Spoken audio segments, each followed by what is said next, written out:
Қайырлы күн. Бүгін сіздермен небәрі 3 сағаттан тұратын, жылдам дайын болатын тағам әзірлейміз.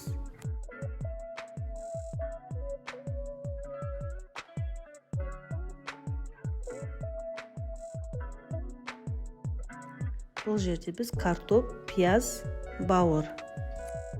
Пиязды турап аламыз. Мен бұл жерде 3 пиязды турап алдым.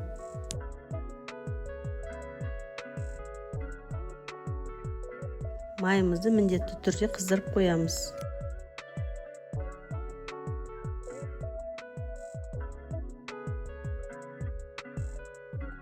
Мен мына жерде пиязымызды турап болдым.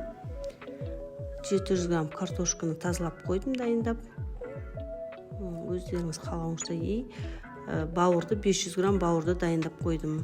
Енді пиязымызды қызып тұрған майға салып қуырып аламыз.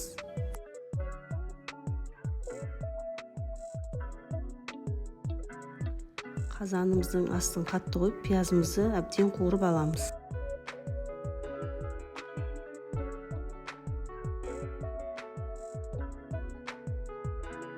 Енді картошкамызды ұзынша етіп турап аламыз. Өз қалауларыңызша турай беріңіздер, мен ұзынша етіп тураймын.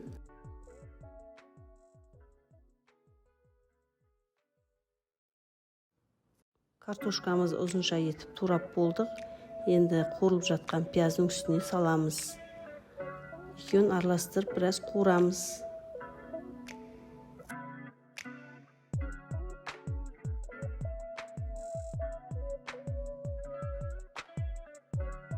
Енді бауырымызды сыртындағы пленкасын шешіп тазалап аламыз.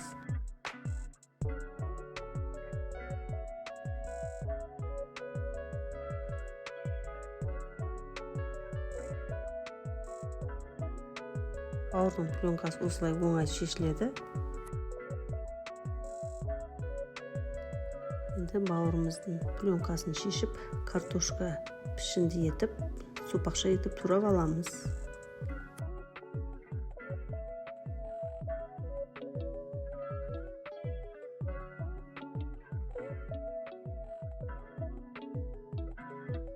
Енді бауырымызды турап болдық. Туралған бауырдың үстіне тұзымызды, бұрышымызды қосып, жақсылап араластырамыз. Чеснок қоссаңыздар да болады.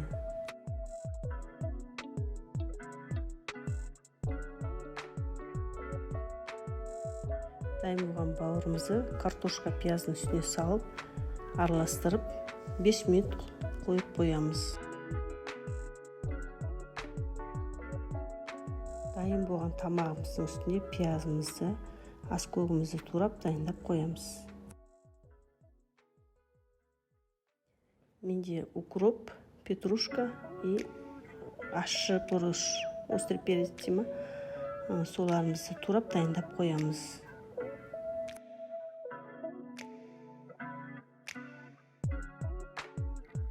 Біздің тамағымыз 15 минутта дайын болды.